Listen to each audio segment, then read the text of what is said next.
Bonjour à tous. Aujourd'hui, je vais vous partager au livre d'Ésaïe, le chapitre 25, verset 1. Ô Éternel, tu es mon Dieu, je t'exalterai, je célébrerai ton nom, car tu as fait des choses merveilleuses.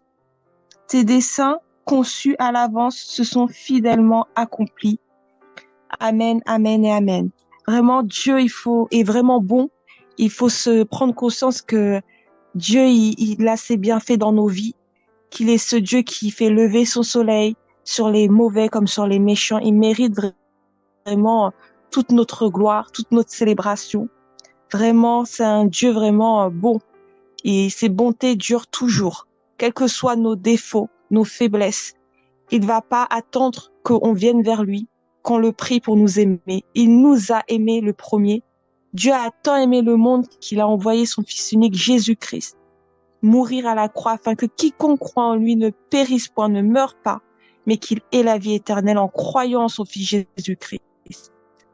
Il faut que ce matin, on prenne conscience de l'immense amour de Dieu envers nous, de sa bonté extrême et infinie. Il donne la santé à ceux qui sont mauvais, à ceux qui sont bons. Ce n'est pas un Dieu de favoritisme qui préfère plus les chrétiens que les païens, que les athées, que les gens mauvais. Il aime tout le monde. Il nous donne à manger, à boire. C'est lui qui pourvoit à nos besoins, qui pourvoit aux besoins de notre famille, qui nous accorde la pluie en sa saison, qui nous accorde le soleil, qui nous accorde tout, la lune pour éclairer la nuit. C'est vraiment un Dieu vraiment bon et vraiment que nos cœurs vraiment le célèbrent, que nos cœurs l'adorent et que chaque jour on soit reconnaissant envers lui, qu'on apprenne tous les matins à le dire merci, le soir à lui dire merci pour la journée, pour le réveil. On est encore un jour de plus en vie sous ce ciel, pendant que d'autres ne sont plus là. Vraiment, quelle grâce incomparable Dieu nous a fait. La vie qu'on a, c'est un don vraiment. C'est pas donné à tout le monde d'avoir une vie sur terre. Même d'être un être humain, c'est un don. On aurait pu vivre sur terre comme des animaux, être des oiseaux, être même un simple ver de terre, un insecte. Mais Dieu nous a sélectionnés, nous les êtres humains, pour être une race vraiment qui domine sur terre, pour être une race qui profite pleinement de la nature, des animaux, de sa création. Nous, on a l'esprit de Dieu en nous. Dieu nous a choisis pour mettre son esprit, son souffle en nous. Dieu a soufflé en l'homme et il devint une âme vivante, une âme vivifiante. Nous, on a été choisis, nous les hommes, pour dominer sur cette terre, pour profiter pleinement de tous les bienfaits de la création de notre Dieu. Il nous a choisis, il a choisi l'être humain de mettre son souffle en l'homme, de le faire dominer sur toute la terre, de lui donner de la pensée, une pensée qui vraiment est complexe, une intelligence vraiment sans limite. Il nous a donné des yeux pour contempler sa gloire. Il nous a donné des oreilles pour entendre le son, par exemple, le chant d'un oiseau le matin, pour entendre de la musique, pour vraiment profiter de tous les bienfaits qu'il a fait sur cette terre. Il nous a donné une bouche pour parler, pour, pour le servir, pour le prier, pour aussi exprimer ce que l'on a à dire. Il nous a donné des mains pour faire plein de choses, créer plein de choses, pour utiliser plein de choses, pour porter plein de choses, pour manger, boire, pour tenir les êtres chers dans nos bras. Vraiment, en tout cas, Dieu a fait plein de choses pour nous, des bras pour marcher, courir, faire ce qu'on veut, danser ce qu'on veut. Vraiment, l'être humain, il a beaucoup de capacités, beaucoup de dons. Ça, c'est une grâce de Dieu. Aujourd'hui, si on a, nous, la possibilité d'être en bonne santé, vraiment, il faut vraiment qu'on soit reconnaissant et qu'on loue Dieu pour tout ce qu'il nous a fait, pour tout ce qu'il nous donne au quotidien, pour tous ses bienfaits dans nos vies. Il y a des gens même qui sont sur terre, mais qui n'ont pas eu malheureusement la chance, peut-être, de certaines autres personnes, d'avoir la santé. Donc, quand on a la santé, il faut savoir dire merci à Dieu. Quand on a des choses, on peut vivre tranquillement dans la paix, la joie, la prospérité financière, il faut que nous puissions savoir le remercier, le célébrer, parce que ce n'est pas donné à tout le monde. Tout le monde n'a pas ce que nous, on a. Donc, quand nous, tout va bien dans notre vie, il faut savoir dire oui, merci Seigneur, parce que tu es ce Dieu vraiment qui fait des merveilles pour moi. Tu es ce Dieu bon envers moi. Et vraiment, ces dessins aussi, et il les a conçus à l'avance. Il est fidèle et tous ses dessins, tout ce qu'il a prévu dans notre vie va s'accomplir. Tout. C'est écrit. Les dessins que tu as conçus à l'avance fidèlement s'accomplissent.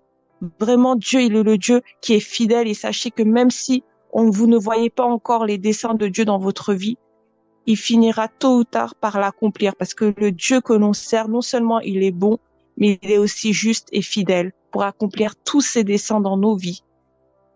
Sur ce, je vous laisse et que vraiment Dieu bénisse votre journée. Amen. Oui, shalom, shalom. Donc, moi, je vais partager dans Hébreu, on va prendre Hébreu 4, 16. Approchons-nous donc avec assurance du trône de la grâce, afin d'obtenir miséricorde et de trouver grâce pour être secourus dans nos besoins. Donc, continuons, nous allons prendre Éphésiens 2, 18. Car par lui, nous avons les uns et les autres accès auprès du Père dans un même esprit. Voilà, je vais m'arrêter là. Au fait, je voulais dire que nous devons approcher de Dieu et Dieu s'approchera de nous. Nous devons approcher de Dieu et Dieu s'approchera de nous. Pourquoi? Parce que si nous restons comme ça, nous ne prions pas, nous ne faisons pas nos prières, nous restons, oui, je connais Dieu, je sais que Dieu existe, mais tu ne fais pas tes prières, tu ne parles pas à Dieu, Dieu ne s'approchera pas de toi. Au fait, Dieu est là. Hein? Dieu, il sait qu'il t'a mis au monde, mais toi, tu dois plus s'approcher de lui aussi, de lui parler, de prier, merci, oui. Comme notre sœur a dit, hein, tu dois faire tes prières, tu dois le remercier, tu dois vraiment, pardon, si tu as fait des péchés, vraiment demander pardon et ne recommencera plus. Et Dieu, vraiment, il sera avec toi. Et Dieu va te conduire dans une belle vie, hein. Tu ne fais pas des débauches, tu ne trompes pas ta femme, tu es toujours là, serviable. Tu fais ce que Dieu te demande et Dieu s'approchera de toi. Donc, vraiment, approchons-nous de Dieu, laissons les distractions. Oui, tu vas en boîte, c'est pas une vie. Vraiment, sois dans la prière, prie ton Dieu, jour et nuit, sers ton Dieu, sers-le vraiment. Ne croyons pas à d'autres pasteurs, oui, Dieu il a déjà fait. Oh non, il ne faut pas prier. Non, Dieu, il a déjà fait. Non, il faut prier, prier sans cesse. Lui-même, il a dit, hein, Jésus, hein, il faut prier sans cesse. Il ne faut pas rester distrait. Hein. Parce que si tu pries pas un jour, tu pries pas 2 jours, là, vraiment, c'est l'enfer. C'est vraiment l'enfer. Ta maison doit être couverte. Ton mari, ta femme, vous devez prier. Tes enfants, prie pour tes enfants. Prie pour tes enfants. La nuit, tu dois prier avec tes enfants. Montre-leur comment prier. Montre-leur la Bible. Vous devez vraiment mettre les enfants devant la prière. Tu vas voir comment tes enfants vont changer. Les enfants, ils avaient des problèmes scolaires. Les enfants, ils ont des problèmes comme ça, comme ci. Hein. Mets les enfants dans la prière. Prie. Et ils doivent prier. Ils doivent vraiment prier le soir ou quoi. Même quand tu n'as pas le temps, mais tu dois vraiment prendre un temps pour ça. Hein. Tu restes avec tes enfants, tu pries.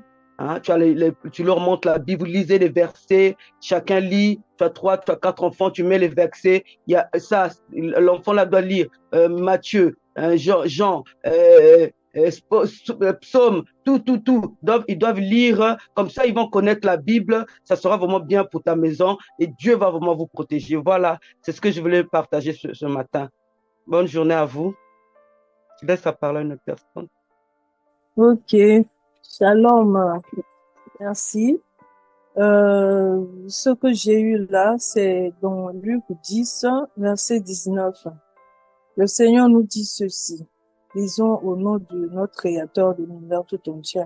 Voici, je vous ai donné le pouvoir de fouler aux pieds serpents et scorpions et toute la puissance de l'ennemi, et rien ne pourra vous nuire. Et quelque part d'autre, il dit, voici les miracles qui accompagneront ceux qui auront cru en mon nom. Ils chasseront les démons, ils parleront des nouvelles langues, et ils fouleront dès qu'ils mettent leurs pieds quelque part, là où ils foulent leurs pieds, je leur donne ce lieu en possession. Cela veut dire, tel que moi j'ai compris, que si nous nous confions à notre Dieu, si nous nous donnons à notre Dieu sincèrement, ce qu'il a dit là, voici les miracles qui accompagneront ceux qui auront cru à mon nom. Il a tout le pouvoir. Tous les animaux de la forêt, les humains, l'arbre, la terre, le sable, l'air que nous respirons, c'est lui, le compositeur. Et personne n'est au-dessus de cela. Et ainsi, si nous nous confions en lui, sincèrement, quels que soient les vents et tempêtes, on passera. Et là où les uns ne pouvons pas passer, nous pourrons passer. C'est-à-dire là où ceux qui n'ont pas la foi vraiment, ils tâtonnent, ils disent, ah, si je viens ici, là, si je passe là, ça ne va pas marcher. Mais toi qui as la foi en notre Dieu, Seigneur Jésus-Christ, le roi des rois, toi qui as foi en notre créateur de l'univers tout entier, toi, tu dis, j'ai mon Dieu, j'ai pas le problème avec quelqu'un par là, je passerai, comme il a dit, le cœur plus traverse le ciel et l'enfer. Et il va toujours sortir. Nous allons arriver à bon port. C'est ainsi, c'est ça l'exhortation plutôt que je tiens à nous donner aujourd'hui pour que nous ayons la foi en Dieu. Parce que le monde dans lequel nous sommes, c'est le monde des falsificateurs, c'est le monde des méchants. Et que si nous nous accrochons pas à notre Dieu, nous sommes perdus. Et quand nous nous accrochons à lui, partout nous allons passer. Quand on dit ici, là, il y a le serpent, nous allons passer. Il mettra sa tête en bas. Quand on dit ici, il y a le lion, il y a tel animal sauvage, il dévore les gens. Toi, au nom de notre Seigneur et Sauveur, tu t'habilles en Dieu. Tu portes ton Christ. Tu passeras en son nom. Tu passeras et nous allons passer. Que nous puissions faire tel que la sœur qui vient de finir là, qui vient de passer avant moi, a dit, mettons toute notre famille dans la prière pour que là où nous pourrions être, nous saurions que, ah, notre enfant, tel enfant, ah, non, ma famille passera, moi je les attends ici, moi je suis passé aussi, ils vont passer, ils vont arriver pour que nous puissions tenir la main et arriver à bon port devant notre Créateur de l'univers tout entier. Voici, mes frères et sœurs, ce que je pouvais dire par rapport à ce verset. Que Dieu nous aide à mieux le faire de faire comprendre les autres. Merci. Shalom, frères et sœurs. Amen, amen, gloire à Dieu. Je veux aussi partager. Donc, il y a des bien-aimés qui se posent des questions parce que soit ils font des rêves qui sont attaqués, mais quand ils veulent prononcer le nom de Jésus-Christ, ça sort pas. Donc, le danger est toujours en permanence. Le danger est là. Et ils se disent, mais je comprends pas, je suis chrétien, je suis chrétienne. Comment se fait-il que quand il y a des cauchemars, quand je prononce le nom de Jésus-Christ, le nom sort à peine, ou parfois je suis bloqué, j'ai du mal à bouger, j'ai du mal à avancer face à, à cette, face à ce problème, à cette confrontation. Donc, les bien me posent des questions pour savoir qu'est-ce qui se passe, sachant que je prie, qu'est-ce qui se passe, je suis chrétien, qu'est-ce qui se passe, je suis né de nouveau, qu'est-ce qui se passe. Cela nous emmène à réaliser que il y a effectivement un poids spirituel. Parce que il y a les agents des ténèbres, les occultistes, eux, ils sont habitués à pratiquer les lois, les ordonnances de leur père. Et nous savons tous que leur père, c'est le diable Satan. Voyez-vous? Et ces gens-là sont imbibés dans le mal. Et il y a aussi un poids spirituel au niveau du mal. Et ces gens-là, quand ils arrivent face à un chrétien qui n'a pas un poids consistant, effectivement, il peut arriver que on veut sortir du nom de Jésus-Christ, on veut chasser ce démon, on veut chasser cette cutis, mais on n'arrive pas. Pourquoi? Parce que la parole de Dieu ne sort pas. Ou on est bloqué. Et les bien-aimés se posent des questions. Mais qu'est-ce qui se passe? Donc nous allons prendre un verset. Nous allons prendre Jacques 5, verset 16. Je vais lire, que Jésus qui sanctifie sa parole. Confessez donc vos péchés les uns aux autres et priez les uns pour les autres afin que vous soyez guéris. Donc ici, le Seigneur nous ramène encore à la confession. Le Seigneur veut nous faire comprendre que Christ a tout payé à la croix du Calvaire. Maintenant, c'est à nous de nous approprier de notre héritage. Et comment faire pour nous approprier cet héritage? C'est en marchant selon la parole de Christ, lui qui a tout accompli, lui qui nous a légué sa parole. Voyez-vous? Et si nous marchons contre sa parole, à ce moment-là, nous péchons encore. Et à ce moment-là, il y a la grâce. Nous devons prier que Dieu nous pardonne et il nous pardonne aussitôt. Voyez-vous? Donc Dieu nous ramène à la confession. Et après, il dit, la prière fervente du juste a une grande efficacité. Maintenant, c'est quoi le juste? Le juste, c'est simplement un frère ou une sœur qui marche selon les paroles de Jésus-Christ. Voyez-vous? Jésus-Christ nous a légué toute sa parole dans la Bible. Toute sa parole dans la parole de Dieu. Et il nous dit en plus que le consolateur est là aussi pour nous rappeler sa parole. Voilà. Le juste, c'est celui-là qui marche selon la parole de Dieu. Il obéit mot après mot, lettre après lettre, à la parole de Dieu, bien aimé. C'est celui-là qui est appelé juste. C'est celui-là qui prie nuit et jour afin que Dieu lui parle, lui révèle les choses cachées. Est-ce qu'il est toujours dans la droiture de la parole de Christ ou il déroute? Voyez-vous, le juste, c'est celui-là qui, sans cesse, il prie afin que Dieu le corrige, Dieu l'ajuste, Dieu continue à l'orienter, selon bien sûr la parole de Christ. C'est celui-là dont il parle, il dit, la prière fervente du juste a une grande efficacité. Voyez-vous? Prenons un autre verset, nous allons prendre toujours Jacques 5, verset 15. Je vais lire. La prière de la foi sauvera le malade. On dit la prière de la foi. Mais c'est quoi la prière de la foi? Et c'est quoi la foi? Nous savons tous que un frère ou une sœur avale complètement la parole de Dieu, met en pratique la parole de Dieu, c'est celui-là qui est appelé, c'est celui-là, c'est ce frère-là, ou cette sœur-là, qui marche dans la foi, puisque nous croyons à la parole de Christ et nous mettons cela en pratique. C'est ça la foi. Voyez-vous? Nous croyons à Jésus-Christ, nous croyons à ses promesses, nous gardons cela en nous, et c'est tout. C'est ça la foi, bien aimé.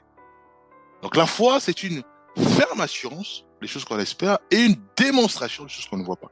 Donc voyez-vous, donc la foi en Jésus-Christ, la foi en sa parole et en mettant en pratique sa parole. On dit quoi? On dit la prière de la foi sauvera le malade. Donc la prière basée sur la parole de Dieu. La prière où nous croyons que Christ est avec nous, où nous croyons que nous transportons Jésus-Christ dans notre vie. La prière où nous manifestons avec détermination ou avec fermeté notre foi en Christ. On dit cette prière-là sauvera le malade. Voyez-vous? Donc, c'est quoi le poids spirituel? C'est simplement dire haut et fort que j'ai choisi Jésus-Christ. J'ai choisi de marcher selon sa parole. J'ai choisi de pratiquer sa parole. Voyez-vous? J'ai choisi de me dépouiller de tout ce qui est condamné dans la parole de Dieu. Il y en a beaucoup. La liste est longue. Le vol, la colère, médisance, il y en a beaucoup. La liste est longue.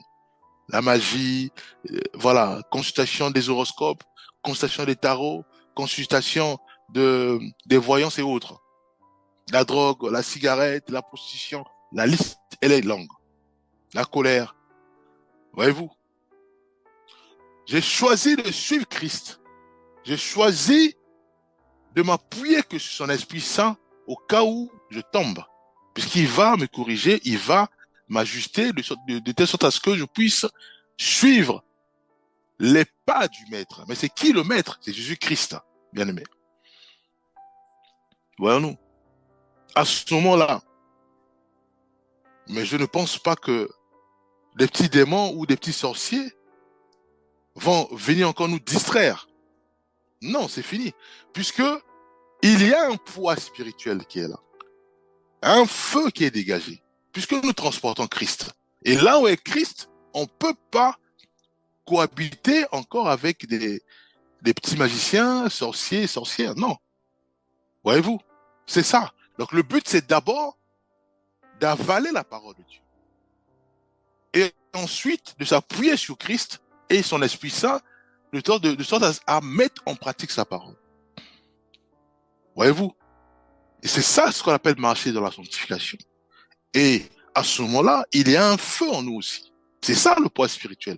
Et quand nous prions, Dieu entend. Dieu répond, soit de façon négative ou soit de façon positive. Mais il répond, parce que la prière, elle est montée. Voyez-vous? Prenons aussi un dernier verset.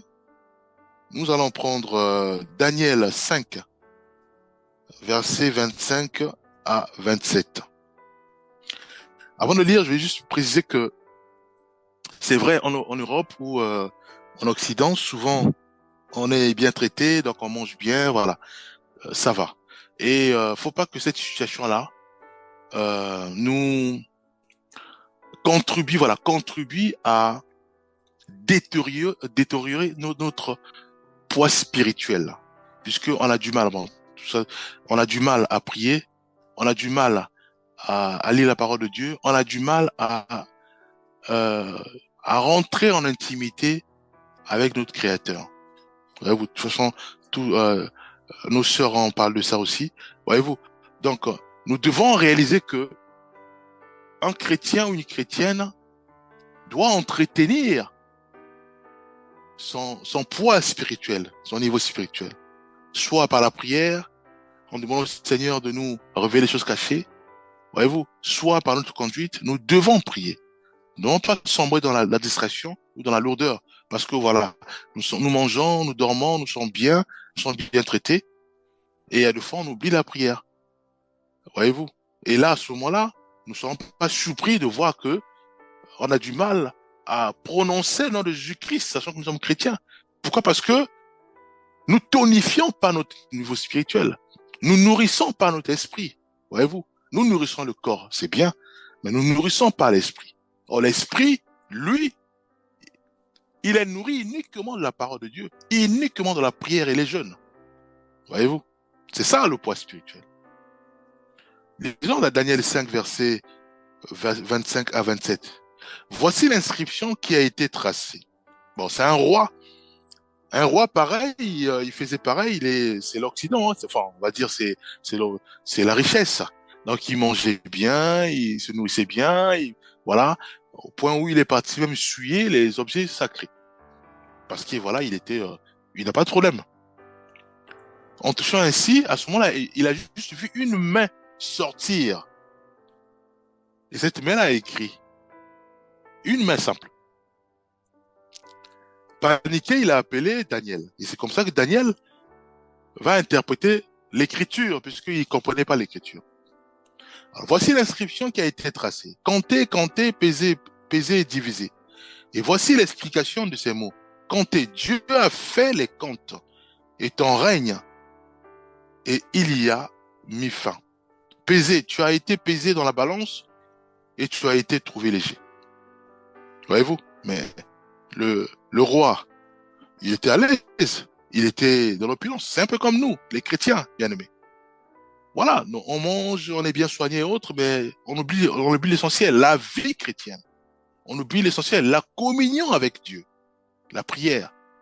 Voyez-vous? On oublie l'essentiel. Nous devons nous alimenter par la parole de Dieu. Voyez-vous? Et jusqu'à faire des choses qui n'honorent plus le Seigneur. C'est pour ça que le Seigneur pèse tout le monde par la balance. Soit par des tempêtes, hein, c'est aussi le fait d'ajuster, de tester notre consistance au niveau de la foi, ou soit aussi par des adversités. Un peu comme les bien-aimés qui dorment, ils voient des gens attaquer, ils font des cauchemars, ils prolongent le nom de Jésus-Christ, mais rien ne se passe. Ou ils sont figés, ils sont bloqués. Voyez-vous? Pourquoi? Parce que il y a la lourdeur spirituelle. Il y a le sommeil spirituel. C'est ça le sommeil spirituel. On est bien traité, mais on n'arrive plus à prendre 5 minutes, 10 minutes, 1 heure, 3 heures, 4 heures à prier. Ou aller à méditer la parole de Dieu. Voilà, nous. Donc nous devons réaliser que le poids spirituel va de pair avec l'intimité avec notre Seigneur dans la prière, avec la méditation biblique et avec aussi la pratique de la parole de Dieu. Voilà, nous. Donc nous devons réaliser que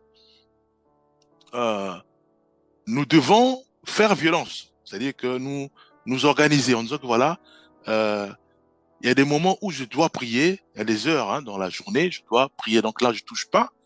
Il y a des heures aussi où je touche pas uniquement pour la méditation biblique, il y a des heures où je touche pas uniquement pour supplier, pour que Dieu me parle. Si réellement je suis toujours dans sa droiture. Parce que Dieu il parle. Pour dire voilà, ah ma fille, ça c'est pas bon, ah ma fille, tu commences un peu à dérouter. Voyez-vous? Mais si nous faisons ainsi, mais je crois fermement qu'il n'y aura plus jamais ces distractions des démons, des sorciers, des marabouts, des occultismes. Non, il n'y en aura plus. Puisqu'il y a un feu qui dégage en nous quand nous dormons. Nos maisons sont enflammées par le feu du Saint-Esprit. Voyez-vous? Parce que nous avons une foi ferme en Christ qui est avec nous, qui dort avec nous. Voyez-vous? Et là où est le feu, mais on ne peut pas avoir les marabouts, les sorciers, sorcières. Non, c'est impossible, bien aimé. Voilà ce que je tenais à partager aussi. Nous allons prier. Père, nous te rendons grâce. Merci, Père, pour notre sœur Rose-Laure, pour notre sœur Tyrell et pour notre sœur Mathilde, ainsi que ma vie, Père. Merci parce que c'est toi qui nous a encore fortifiés, qui nous a encore fait du bien, Père. Bénis encore chacun de nous, inspire-nous davantage. Fais grâce maintenant, que nous puissions garder tout cela en pratique et fais-nous grâce, Père. Fais-nous grâce d'avoir nos regards fixés vers toi et de te louer, de te contempler sur les bonheurs que tu nous as donnés, Père, pour le souffle de vie. Père, merci pour tout. Fais-nous grâce aussi de prier et de avoir nos regards fixés vers toi. Au nom puissant de Jésus-Christ, nous avons ainsi prié.